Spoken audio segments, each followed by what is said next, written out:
Assalamualaikum warahmatullahi wabarakatuh. Waalaikumsalam warahmatullahi Bismillahirrahmanirrahim. Alhamdulillahirabbil alamin wassalatu wassalamu ala sayyidina Muhammadin wa ala alihi wa sahbihi ajma'in wa ala tabi'in wa tabi'i tabi'in wa man tabi'ahum bi ihsan ila yaumiddin wa alaina ma'ahum wa fihim bi rahmatika ya arhamar rahimin ya arhamar rahimin ya arhamar rahimin. Amma ba'd.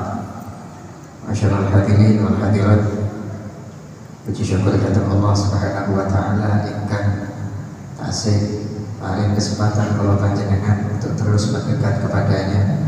Kula jenengan diberi kesempatan taufik, diberi izin lan ditampi nyedhek terus datang Allah dengan segala kekurangan kula panjenengan.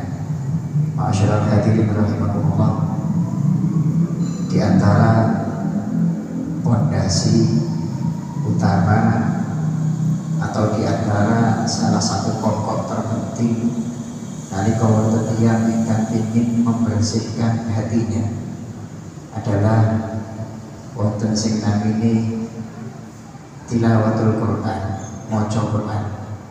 Kula jenengan sering lan boten asing. Kita semua sering mendengar petuah dari orang-orang sepuh kita semua. Tembang sing dilakokno sering damel pujian. Apa istilahnya? Tondo hati ono 5 sawarnane. Obat hati ada 5. Yang pertama adalah apa? Maca Quran angan-angan sakmakane. Kalimat wejangan petuah dari orang-orang sepuh terdahulu yang ditembangkan saiki dadi lagu religi. Ini bukan omong kosong, ini bukan karangan mereka sendiri. Pertama kali ini didawuhkan oleh Al-Imam Yahya bin Mu'adz Ar-Razi. Beliau itu mengatakan bahwa obat hati syifaul qalbi khamsah. Obatnya hati ini memang wonten 5. Dan ini diterjemah oleh para kiai-kiai sepuh kita zaman dulu, entah siapa, akhirnya ditembangno saat kita dilagu religi. Ini adalah dawuh Al-Imam Yahya bin Mu'adz Ar-Razi bahwa obat hati memang ada 5. Yang pertama qiraatul Quran ma'at tafakkur. Di antaranya adalah membaca Al-Quran dengan tafakkur. Terus khala'ul batni, kosongnya perut, ojo kakean makan. Karena orang kalau terlalu banyak makan pasti akan malas. Kata orang ingin melakukan apapun pasti akan berat. Untuk melakukan kebaikan atau ibadah pasti berat. Kita bukan disuruh untuk tidak makan, tapi disuruh untuk meninggalkan kenyang atau mengendalikan makanan. Malah ini kita wonten syariat jenenge poso, tapi ya ini bukone kan wonten enten. Terus diantaranya adalah berkumpul dengan orang-orang soleh dan macam-macam. Ini wonten 5 kita semua tahu. Dawuh Imam Yahya bin Mu'adz Ar-Razi ini juga bukan omong kosong. Beliau ngarang-ngarang dari pikirannya, dari idenya sendiri. Tapi beliau mengatakan seperti ini karena beliau memahami ayat-ayat Al-Quran dan memahami hadis-hadis Gusti Kanjeng Nabi. Akhirnya dikumpulkan oleh beliau, disarikan di antara obat hati yang paling mujarab ada 5. Jadi betul 5 ladang. Tapi di antara yang paling manjur adalah 5. Yang pertama membaca Al-Quran. Wonten ayat Al-Quran. Allah Subhanahu wa taala menyebut Al-Quran. Ketika Allah menyifati Al-Quran, Al-Quran itu seperti apa sifatnya ya Allah? Allah itu cerita datang kula panjenengan, ya ayyuhan nas qad ja'akum mau'izatun min rabbikum. Wahai orang-orang, wahai umat manusia, telah datang dari kalian mau'izah, itu tuh petuah.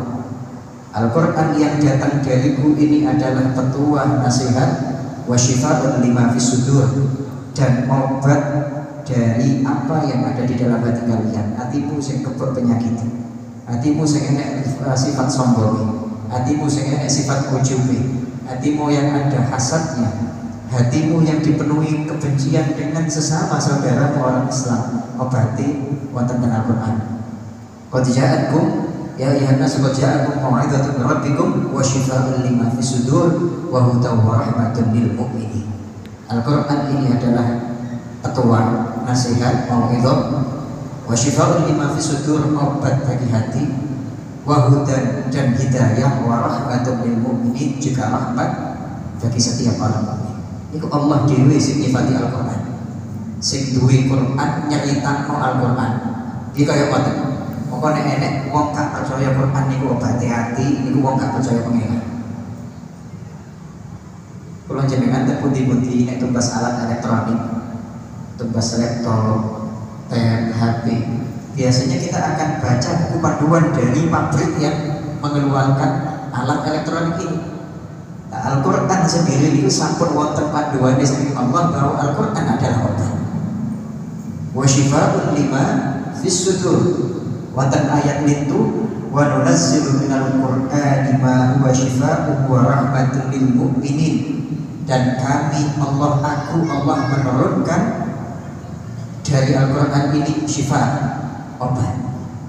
Wa nunazzilu minal Qur'ani ma huwa syifa'. Jangan dikira obatnya Quran itu mek digawe ruqyah wong kejinan kok. Kan sekarang Al-Quran kita itu seakan-akan hanya sekedar sebagai jimat. Kan ngoten, gawe ruqyah wong kejinan, gawe bentengi orang yang takut dari keburukan atau kejahatan, hal-hal gaib, atau sekedar gawe nopo nyelamati, gawe nirakati rumah atau bangunan toko baru, atau sekedar hanya dibaca untuk mengirimkan tambahan pahala untuk keluarga yang telah wafat. Ya kita percaya itu semua, tapi jauh yang lebih penting dari itu niku kabeh gak disebut oleh Allah. Sing disebutaken kali Allah napa? Ya ayyuhan nas qad ja'akum mau'izatun min rabbikum wa syifaa'un lima fis sudur wa nunazzilu minal Qur'ani ma huwa syifaa'un wa rahmatun lil mu'minin.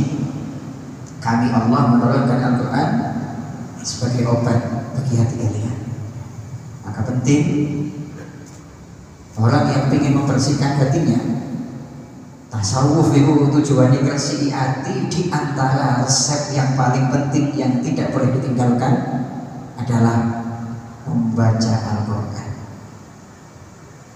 Pun di sini gue gak kena kan, kalau jadi ngaji tasawuf ngomong ngalor gitu, maca kitab Hikam, maca kitab Ihya Ulumuddin, kadane Imam Ghazali Bidayatul Hidayah min Hajil Abidin, tapi Quran ini ditinggal terus apa faedahnya? Al-Quran. Allahumma shalli ala Muhammad. Masyaallah hadirin rahimakumullah.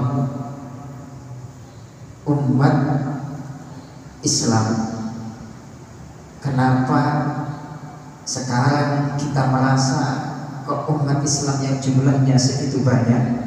Sak monten kadahe saat ini umat Islam satunya jumlahnya 2 miliar, tapi kok tidak sejaya zaman-zaman dulu. Zaman Kanjeng Nabi umat Islam jumlahnya pinten kalau dibanding dengan orang-orang kafir. Ketika Kanjeng Nabi pertama berjuang di Madinah, jumlahnya umat Islam dibanding wong kafir Mekah kok gak sebanding, apalagi dengan orang kafir seluruh dunia. Nah saat ini wong Islam sampai nyebar sak dunia. Masjid berdiri di mana-mana, musola di kampung-kampung, tiap pojokan di kampung mesti wonten musola. Di setiap rumah ada mushaf Al-Quran. Tapi kenapa umat Islam gak sejaya dulu?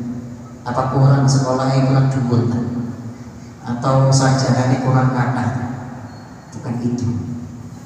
Bukan itu hanya perkara sampingan. Itu ya penting, tapi sumber utamanya karena umat Islam sendiri saat ini sampun roto atau sangko sing jenenge Al-Quran.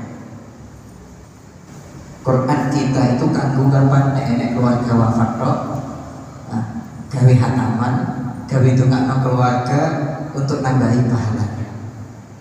Terus kapan kita mengobati hati kita dengan Al-Quran? Allah niku nek ngarani Al-Quran bukan wa nunazzilu minal Qur'an. Aku Allah menurunkan Al-Quran ini apa?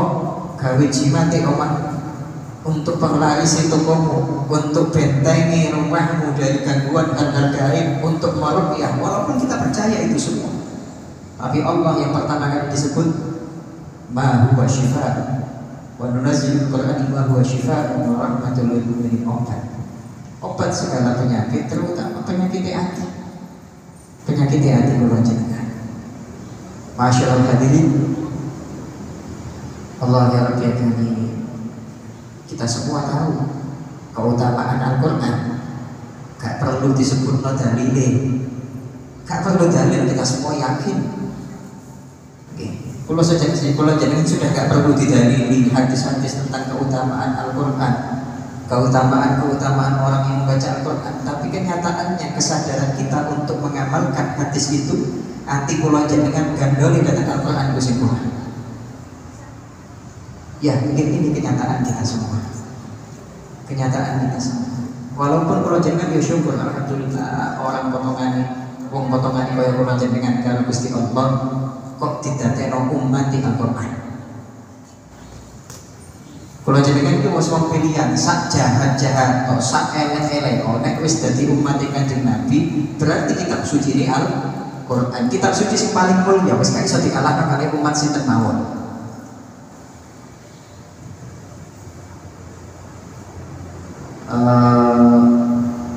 Allah Subhanahu wa taala nek ngarani nek ngelingaken Allah atainal kitabal ladzi tsumma awrafnal kitabal ladzi mastafina min ibadina. Al-Qur'an ini, Alkitab ini aku berikan kepada hamba-hambaku yang terpilih.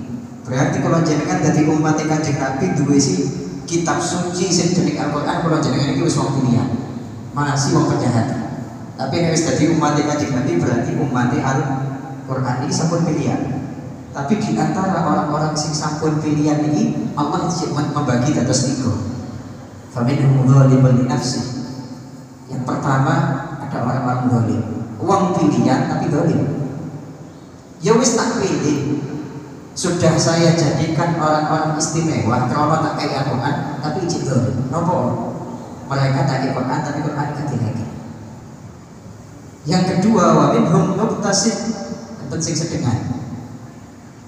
Orang pilihan, orang-orang yang kalian Allah ditakdir untuk hidup sebagai umat Gusti Kanjeng Nabi, untuk hidup sebagai umat yang memiliki kitab suci Al-Qur'an, tapi mereka girontok ngopeni Al-Qur'an tapi ya cek sering ngelani.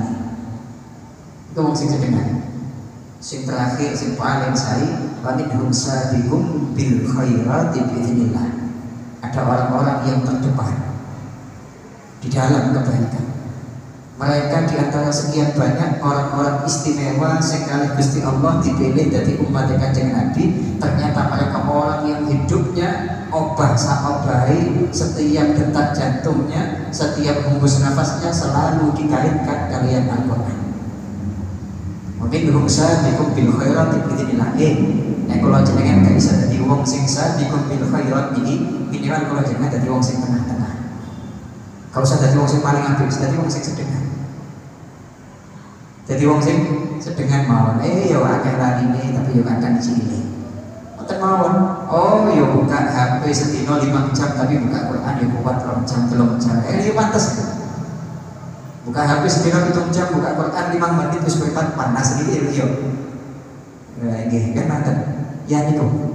Kita harus sadar bahwa kita kalian Allah diberi kitab suci Al-Qur'an niku wis nikmat sing paling agung. Alhamdulillah, aku kok dadi umat sing kitab suci Al-Qur'an.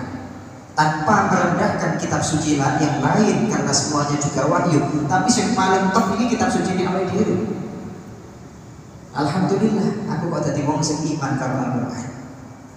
Kitab suci ku Al-Qur'an. Umat-umat terdahulu kitab suci ini wonten sing Taurat, wonten sing Injil, wonten sing Zabur, wonten sing suhufnya Nabi Musa, suhufnya Ibrahim, istilah wong saiki akeh tanah sak terus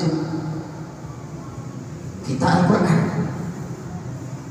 Alhamdulillah. Tapi bagaimana cara nyukuri nikmat Al-Qur'an? Ojo terima mek dadi wong sing nomor 3 sing pertama mau dzalimun li nafsi, wis dipilih karo pangeran tapi cuma untuk zalim. Dikai Al-Qur'an tapi Qur'an tidak ditirakan. Ya wis untung. Tapi yo iki kan wonten jadilah orang yang kedua sing sedengan minimal. Masyaallah hadirin. Baginda Rasul sallallahu alaihi wasallam. Jadi kalau jenengan ini gak perlu disebut hadis-hadis, ayat-ayat tentang keutamaan Al-Qur'an kalau jenengan wong mukmin kabeh. Percaya kabeh karo Qur'an. Tapi ya kadang kalau jenengan rada kudu dielingno sithik-sithik. Allah Subhanahu wa taala nalika jenengan tingali kita itu kalian Allah diberi kitab suci yang paling mulia Al-Quran, dikai Nabi yang paling mulia Kanjeng Nabi Muhammad, dikai Ka'bah yang paling top, Ka'bah kiblatnya Nabi Ibrahim. Kita semua akhirnya gara-gara Quran, gara-gara Kanjeng Nabi dijadikan umat terbaik. Kuntum khairu ummatin ukhrijat linnas. Kenapa kita menjadi umat terbaik? Apa karena kita ibadahnya paling saged? Boten. Ibadahnya diri dibanding umat-umat biyen gane apa-apa? Apa karena kita niku paling hebat untuk menghindari maksiat? Boten. Mungkin kita adalah umat yang paling sering mengerjakan maksiat. Tapi kalian Allah kita dijadikan umat sering maksiat tapi taubatnya gampang. Akhirnya besok kan akhirat gak itu semua. Umat-umat yang terdahulu maksiatnya sedikit tapi taubatnya rada akeh. Kan ngoten iki. Enek wong nglakoni salah ping 10. Langsung disepuro kabeh. Kalau wonten tiyang nglakoni salah sepisan gak disepuro mending pundi? 10 disepuro. Kan ngoten iki. Kita itu jadi umat terbaik barokah Quran, barokah Kanjeng Nabi, bukan karena kitanya. Nek hitung-hitungan amal kita kalah. Walaupun kita menang ganjaran, menang pahala, menang surga besok insya Allah, tapi hitung-hitungan amal saja kalah, hitung-hitungan mergawi kalah. Ya kalau jadikan umurnya udah cendek-cendek sudah tahun. Umat biyen, umat-umat terdahulu umurnya 600 tahun, 200 tahun yang paling mati nom ya. 400 tahun, cara sholat tok, gak usah sholat sunat, sholat wajib tok. Kalau jadikan wis gak nutut. Suwidak tahun, musuh 500 tahun. Lagi amalan sholat wajib tok, kan nutut kalau jadikan. Durung poso nih, durung sedekah dereng ibadah-ibadah sunnahnya, apalagi mereka ternyata wangi sergap-sergap. Maka masyaallah hadirin, ketika kita dijadikan umat terbaik, barokah kalian Allah diparingi kitab suci Al-Quran, diparingi Kanjeng Nabi, Nabi yang paling agung Kanjeng Nabi Muhammad, ya syukur thumma arafna al-kitab alladhi astafayna min ibadina fa innahum dhalimun li nafsihi wa minhum muqtasid wa minhum sabiqun bil khairati biidznillah. Syukur wis pokok seneng kula jenengan seneng wis untung duwe kitab suci Al-Qur'an. Untung duwe kitab suci Al-Qur'an. Cara besok cara menang-menangan kalau umat zaman di sama umat-umat sebian-bian, ayo menang-menangan surga insyaallah wani kalau jenengan masih amal di sini. Kalau Kanjeng Nabi itu mengibaratkan di dalam hadis kalau seperti ada orang bekerja. Ada orang bekerja dari pagi sampai siang. Yang kedua, bekerja dari siang sampai dari jam 12 siang sampai jam 5 sore. Ini orang ketiga kerja dari jam 5 sore sampai jam 6. Tapi ternyata ganjarane upaya gaji nih yang terakhir yang paling gede. Kanjeng Nabi kalau mengibaratkan di dalam hadis itu, itulah kita umat Nabi Muhammad. Awakmu sing kerja jam 5 sampai jam 6 ya kira-kira itu umatku. Sing kerja mulai kerja sampai jam 5 itu umat Isa alaihi salam. Jadi umat sing kerja mulai esuk sampai beduk umat Nabi Musa Yahudi saja. Mundur-mundur kita kerja ini paling ringan, gaji ini paling gede. Tekone kari dewi, cara sawung kerja, sing teko kari dewi kan berarti wis memar, wis gak penak itu. Kalau tukang niu, sing ngeduk pondasi, sing ngecor, sing sembarang, itu sing awal-awal, wis sorong suwi bisa. Kita datangnya telat, gak ngecatin dong. Dulu bisa ternyata gajinya paling besar. Maka jangan dikira ketika nanti kita di surga, surga ini paling hebat, paling tinggi, mlebu surga di dewi karena hebatnya kita, bukan. Tapi kalau nolongane Gusti Allah, karena Allah mencintai kita, karena Allah telah memberikan kita Al-Quran dan Nabi yang jadi Muhammad. sallallahu alaihi wasallam. Ya itu sumber kemuliaan kita, maka jangan pernah ditinggalkan. Maka kita kembali nopo obat hati yang paling manjur, yang paling mujarab. Dan ini wong tasawuf gak doyan Al-Qur'an, ini berarti gak sufi. Nek wong ngaku tasawuf, ngaku sufi, ngaku thariqah, ngaku sembarang, tapi nek karo Al-Qur'an anti orang sufi. Sufi itu ya orang yang cinta Al-Qur'an, karena Al-Qur'an itu adalah obat hati. Tasawuf itu ngresihi hati, cara ngresihi hati yang paling utama Al-Qur'an. Ya ayyuhan nas qad ja'akum mau'izatun min rabbikum wa shifaa'un lima fis sudur. Malah ibadah yang paling utama Al-Qur'an. Pun Al-Qur'an gak enak sing ngalahno. Baginda Nabi sallallahu alaihi wasallam Al-Imam Al-Albani wonten Syarahul Iman niku meriwayatkan hadis dari Kanjeng Nabi, afdhalul ibadati ummati tilawatul Qur'an atau qiraatul Qur'an. Ibadah umatku sing paling utama Qur'an. Kayak sing ngalahno. Jenengan boleh membaca zikir apapun. Jenengan boleh dengan sibuk dengan ibadah apapun, tapi yakinlah ibadah apapun boten sing ngalahaken Al-Qur'an. Titik. Niki titik kayak terus hadis. Al-Qur'an wis kayak sing ngalahaken. Apa mawon jenengan maca izin wali sak donya. Jenengan maca apa mawon boten wonten sing ngalahaken Al-Qur'an. Maka wonten ayat itu lauka al-Qur'anu fiha ma masabban. Wonten hadis itu dari Kanjeng Nabi, andaikan Al-Qur'an itu ada di kulit, maka kulit ini tidak akan bisa Qur'an yang hakiki. Nempel dengan kulit ini tidak akan tersentuh api. Maka kalau Quran benar-benar tertancap di hati kita, kau usah wedi neraka. Kita pasti akan lewat tenduri neraka kabeh, manungsa kabeh. Wa in minkum illa wariduha kana 'ala rabbika hatman maqdiya. Semua orang akan melewati yang namanya neraka kabeh. Bu kiai, bu ustaz, bu nabi, bu artis, bu pejabat, bu penjahat, bu wong soleh, bu wong fasik, muslim, kafir, semua akan melewati neraka. Tapi orang-orang yang di dalam hatinya ada Al-Qur'an, kau salati karo neraka.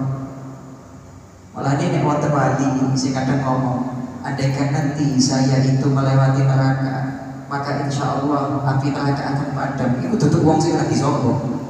Itu orang yang berharap syafaat Al-Qur'an, karena dia saking lagi istilah di dalam istilah wong sufi itu namanya halatul basar. Orang yang hatinya kalian Allah sedang dipenuhi dengan kegembiraan karena melihat luasnya rahmat Allah. Itu halatul basar. Orang mukmin itu kadang itu halatul basar, kadang halatul qabr. Nalika pas wayah ilik rahmat Allah, alhamdulillah aku lewat, aku duwe Quran. Alhamdulillah aku baca Quran. Alhamdulillah aku hafal Quran. Bukan orang yang sombong, kadang yang tadi kita. Walaupun kalimat yang sama diucapkan kalau dari hati yang berbeda, kadang ngomong besok lewat neraka, begini neraka mati nek mati insyaallah. Diku orang yang lagi yakin kalau Al-Qur'an ini laukan Al-Qur'an fiha nasadu. Alhamdulillah aku duwe neraka, gak wedi duwe Qur'an, gak wedi sekarang neraka. Pokoknya Qur'an biasa. Orang yang ngomong seperti itu, dia bukan lagi menyombongkan dirinya, tapi lagi berharap dan lagi mantap, sangat mantap kali keagungan Al-Qur'an. Tapi wong kadang gak paham. Wah ini wong ngomong koyo ngono, iki wong nanti kan ngoten ini hulu. Ini orang berlebihan, orang sing ngomong sakal dhewe wong gak paham.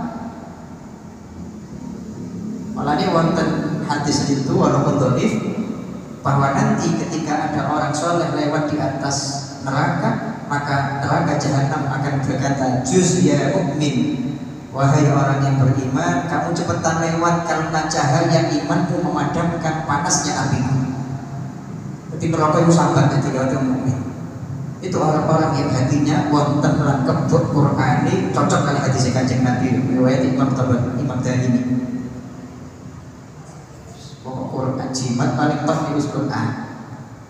Jimat tentunya jimat akhirat. Boten nek jimat gawe nakal jin no, jimat nakal sihir tok, jimat gawe laris mau tok, tapi jimat damel kula jenengan besok nglewati neraka jahanam niku aja lali. Piye carane? Besok nalika dina kiamat kula jenengan gak iso sangu mushaf. Tentu mboten wonten. Maka bagaimana bawalah Quran di dalam hatimu. Carane piye? Sing sering maca nalika jenengan donya. Maka nanti di akhiratnya awak melewati neraka kok usah wedi di neraka. Karena kalian punya Al-Quran mulane wonten hadis itu dawuh Kanjeng Nabi min syafi'in afdhala manzilatan indallahi yaumil qiyamah minal Quran. Tidak ada boten wonten di antara sekian banyak yang memberi syafaat nanti di hari kiamat. Kiai kayak syafaat, wong soleh kayak syafaat, wali kayak syafaat, nabi itu syafaat. Al-Quran juga akan memberikan syafaat. Tapi di antara syafaat yang paling utama tidak ada di hari kiamat syafaat yang melebihi Al-Quran. Titik. Malah ini gini kuat. Kadang-kadang wonten nih tiang soleh saya ngomong, bisa aku bertemu neraka orang betis, aku duwe Quran. Nyun sewu jenengan deh.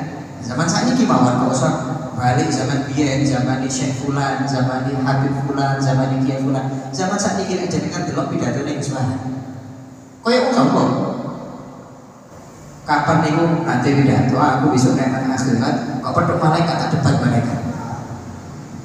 Pokoknya niku orang-orang yang seperti itu bukan orang lagi menyombongkan dirinya, tapi orang yang sangat pede dengan rahmat Allah. Allah itu pokok penakan. Allah itu rahmat. Quran itu hebat. Sak gede-gede itu sopo, cek gedean sama di Quran beres. Walane nek wonten kiai sing ngomong besok aku lewat neraka jahanam, neraka insyaallah mati gede. Itu orang yang ngandang orang mati Gusti Allah. Tapi kan aku mboten paham. Ya kayak niat dengan ngomongnya bodoh, tapi nek pancen ngomong ngoten kok pancen aku iki wong top iki yen ngoten ya. Aku sadar Muhammad. Al-Quran. Al-Imam Al-Ghazali.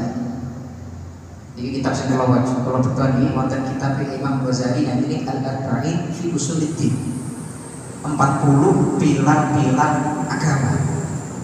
Beliau ngarang kitab judulnya Al-Arba'in fi Usuluddin, 40 pondasi agama.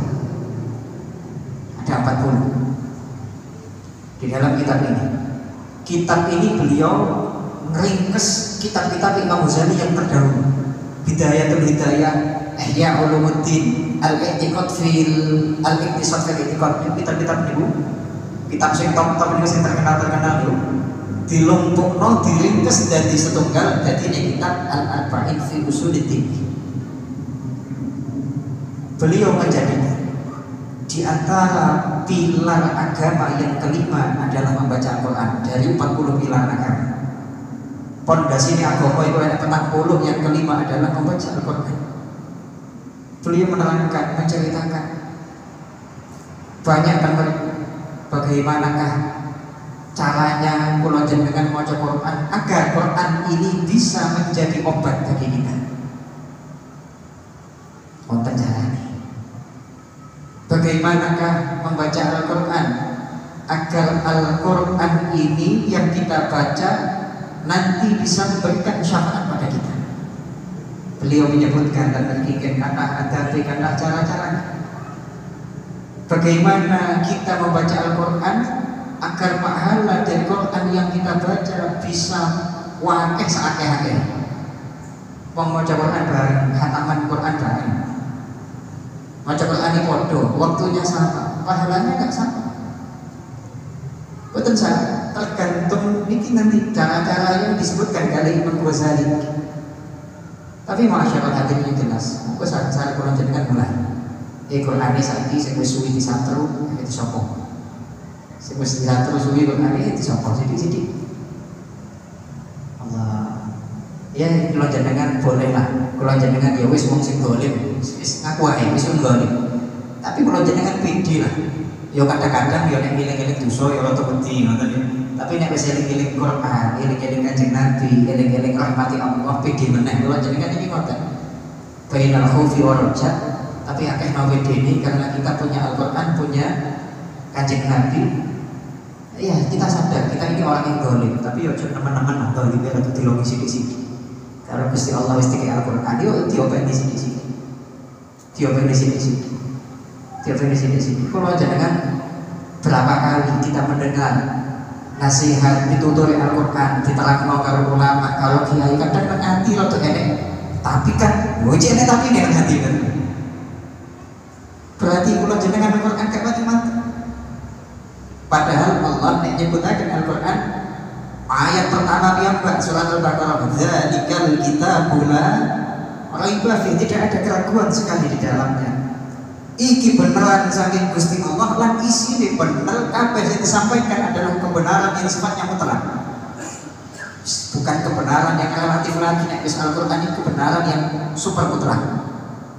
Maka nek wis Qur'an sing ngomong wis gak usah lama-lama. Betul usahkan gula-gula. Allah ya rahmatkan. Syukur akhir itu.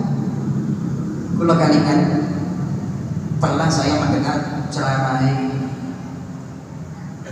atau cerita nostalgia nih Habib Segaf Baharul Dalwan. Habib Segaf Baharul Dalwan. Pondoknya ini bisa pondoknya lewaran saat setahun ini 20 juta dan pinten nih. Allah.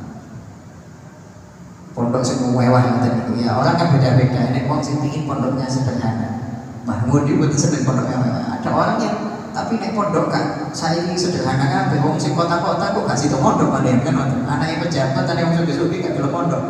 Nek kabeh pondok modele kayak pondok sing nyon saya sing sederhana kayak sarang pondok Indo. Tates temu di Mali, teman-teman. Iya sekutu macam-macam pondok. Habis itu kan nek cerita dulu Dalwannya kan gede ini nembe terkenal terus besar, santrinya banyak, itu baru belum terlalu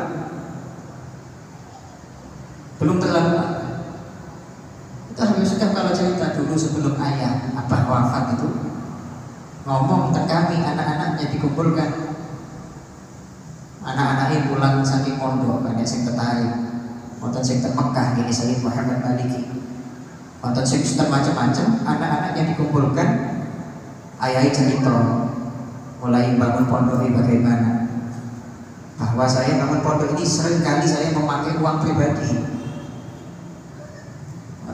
Duitku dewe tak tukokno gawe pondok.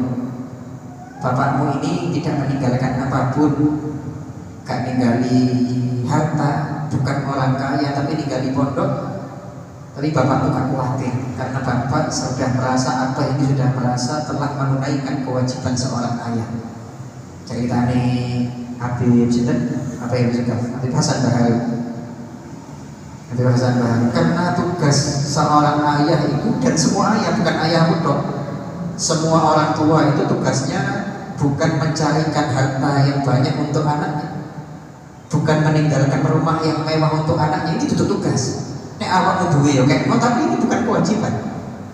Bukan meninggalkan jabatan anaknya, bukan menyiapkan anaknya pokok sak durung bapak mati awak kudu dadi pejabat, tak ewangi tak buka rodalani, bukan itu.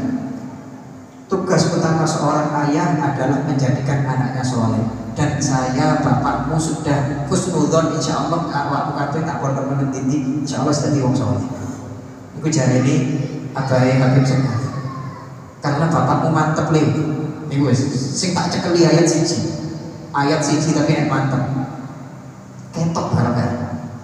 Bapakmu itu mantep karo ayat Al-Qur'an. Allah niku nek dawuh inna waliyallahu alladzi nazzala al-kitab wa huwa yatawallas sholihin, wa huwa, dan dia Allah sing ngurusi, sing ngasihi, yang mencintai, sing ngopeni orang-orang soleh. Maka tugasnya bapakmu menjadikan kamu jadi orang soleh. Nek awakmu soleh dicintai, diopeni karo pengenan, gak kuatir mati karo mati. Ibu ceritanya bapaknya Habib Segaf, Habib Hasan Baharul. Dan bapakmu insya Allah meyakini kalian insya Allah ki wong soleh, maka insya Allah diopeni pengenan, itu cukup. Tugasnya bapak wis mari. Saat ini apa yang tidak dipunya oleh mereka, Habib Segaf saduluran sugih saka warisan bapak. Ya sangka Allah nek ngopeni. Krana barokah sak keluarga sing mantep kali ayat Al-Qur'an. Kula jenengan mari nek krungu ngeten-ngeten iki kadang tapi enek tapi nih wis Allah sing dawuh kok jadi embel-embel. Tapi nek Allah dawuh gak tapi gak usah beri tapi. Kula jenengan kurang mantep kali Al-Qur'an. Janji-janji Al-Qur'an itu banyak. Kula jenengan sering ceramah, dawuh, nasihat dari para ulama. Kok tapi kan enek tapi ini terusannya. Tapi ku sapa setan. Coba terus. Coba terus. Syaitan ya'idukumul faqra wa ya'murukum bil fahsya. Setan itu menjanjikan kemiskinan pada kalian. Nek kamu kata sedekah, tapi kok nek awakmu sedekah, hati-hati nek larang. Setiap kita akan melakukan kebaikan ketika ia benar-benar mata terutama babakan rezeki. Niku setan niku. Kula jenengan krungu janjine Allah, wallahu wa huwa yatawalla shalihin. Tapi masih jari ini diobak di pangeran. Kok nek gak duit jasa, kok nek gak anu, nek gak tinggali akeh, nek gak apa kok. Itu setan. Tapi itu sama setan. Kalau jenengan niku wis nek percaya Al-Qur'an gak usah dikira. Sing marani akhire kula jenengan gak dadi, tapi ini tutup Qur'an gak mati. Karena awakmu dhewe gak pati percaya karo janjine Gusti Allah Subhanahu wa taala. Latihan, kula jenengan latihan gandol kali Al-Qur'an. Latihan percaya sampol poli kali Al-Qur'an. Latihan sing pede duwe Al-Qur'an, latihan syukur. Alhamdulillah kok duwe Qur'an. Masih aku kebok maksiat tapi aku tahu maca Qur'an wis beres kabeh. Nek madhabe Gus Bahar, etokno seneng tok kae nek susah ikhlas. Walaupun mukmin yang benar itu ya kudu khauf, kudu raja. Kadang susah eling-eling dosane. Tapi kadang seneng eling-eling rahmati Allah walaupun kudu akeh seneng. Nah ini wong akeh senenge nanti kok eling-eling ya Allah aku akeh dosane. Nah eling-eling dosaku kok ya iya jangan selamat besok. Tapi balik meneh tapi aku duwe Kanjeng Nabi Muhammad. Tapi aku tahu maca Al-Qur'an. Masih wacanaku elek tapi Qur'ane mati. Wis beres ya jenenge. Allah sallallahu alaihi wasallam. Qur'an. Betul-betul dikir sing ngalang Qur'an. Bayangkan enggak? Zikir yang kita tidak ikut membaca tapi malah itu ganjaran. Iku mek Quran. Jenengan nyedek wong nyekel tasbih, muter tasbih ping 5.000. Tapi jenengan mek lamun nang sandingin to, mek nyawang wong iki nyekel tasbih. Gak bosen-bosen. Tasbih iku hampir temen piro regane.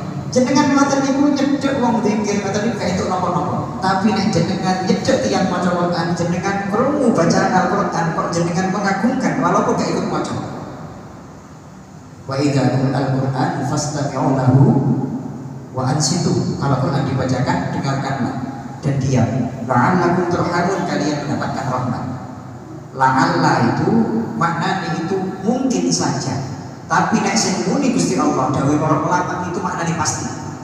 La'allakum turhamun, bukan mungkin kalian akan dapat rahmat, tapi maknanya pasti kalian akan dapat rahmat. Nek mau maca Quran kalau mesti itu rahmat, mesti itu ganjaran. Kulo mboten derek maca, kulo nonton itu ganjaran. Wonten tak dikir liyane. Wonten sing ngoten.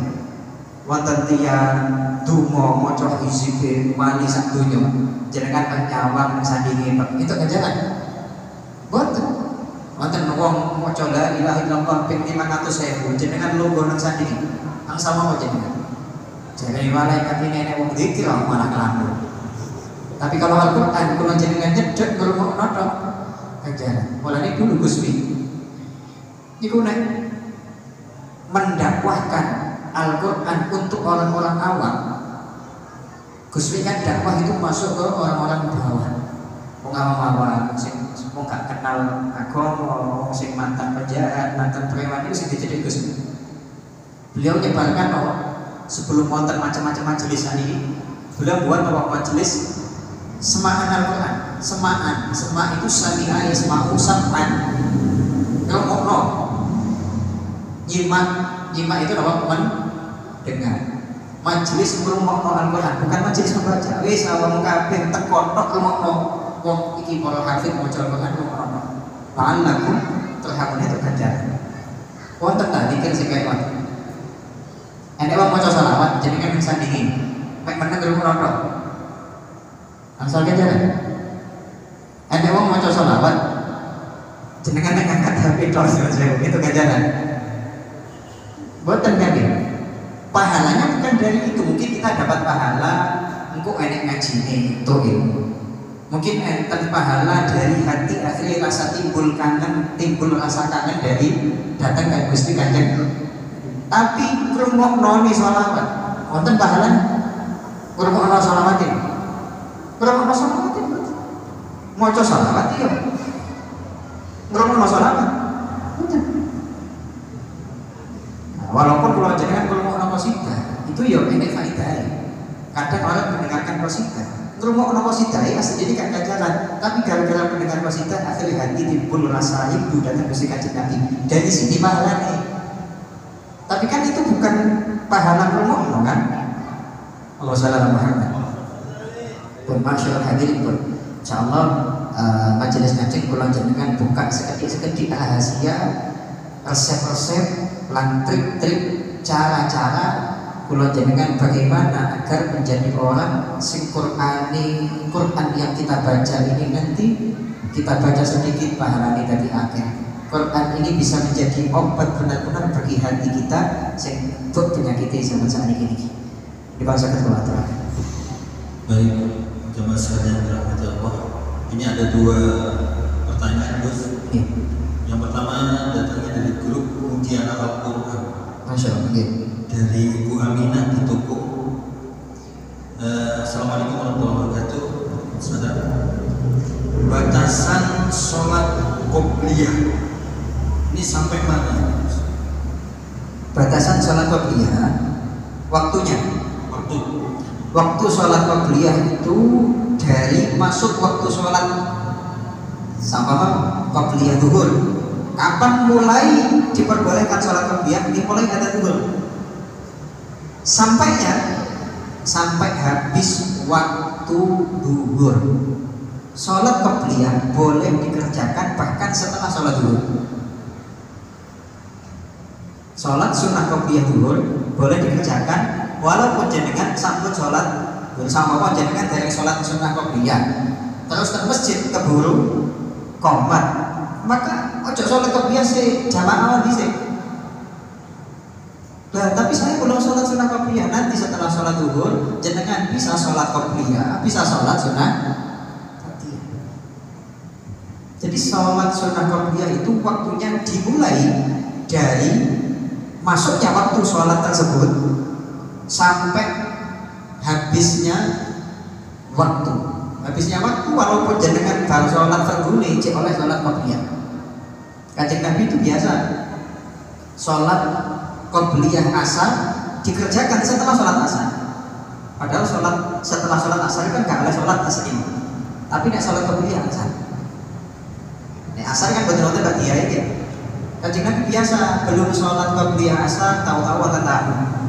Akhirnya buatan sempat sunnah qobliyah terus sholat asar jamaah imami. Mantun sholat asar sholat 2 rakaat kadang. Pernah suatu saat ditanya kali Siti Aisyah, ya Rasulullah, jenengan mantun sholat asar kok saat ini sholat malik kan asar gak enak ba'diyah ya? Dijawab kali Kanjeng Nabi, ini adalah sholat sunnah qobliyah. Tadi aku durung sempat sholat qobliyah asar goro-goro akeh tamu. Jadi itu batasan sholat sunnah qobliyah. Ya, mulai kapan waktu ini? Mulai masuk waktu. Boleh dikerjakan sampai kapan? Sampai habisnya waktu sholat tersebut.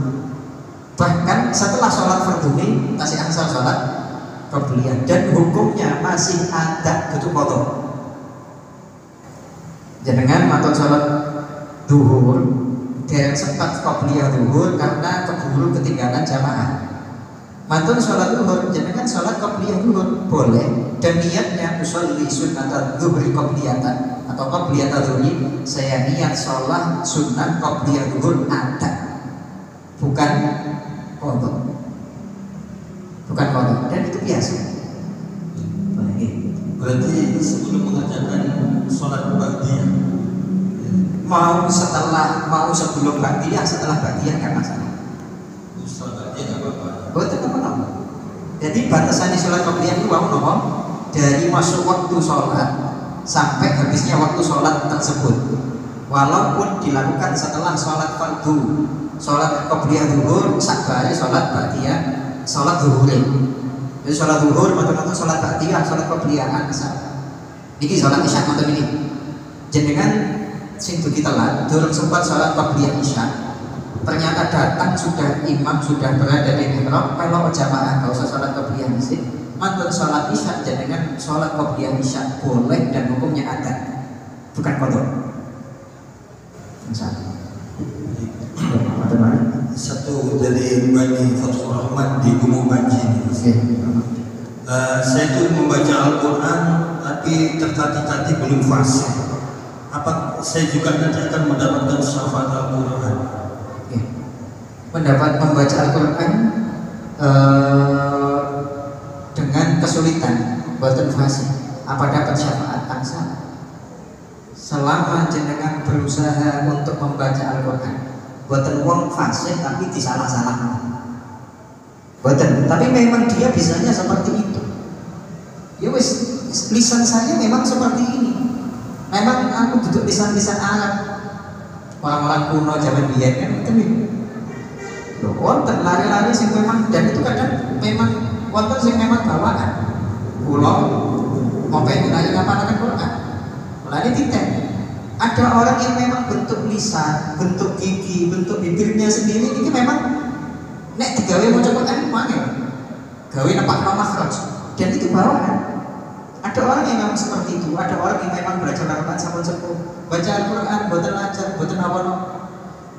Dan itu dijanjikan pahala oleh Kanjeng Nabi, dawuh Kanjeng Nabi, ada orang yang membaca Al-Quran dan Quran ini sulit bagi lisannya, maka dia dapat pahala besar. Tapi nek dia sing mahir, maka dia ma'al muqarrabin atau kana qallalim.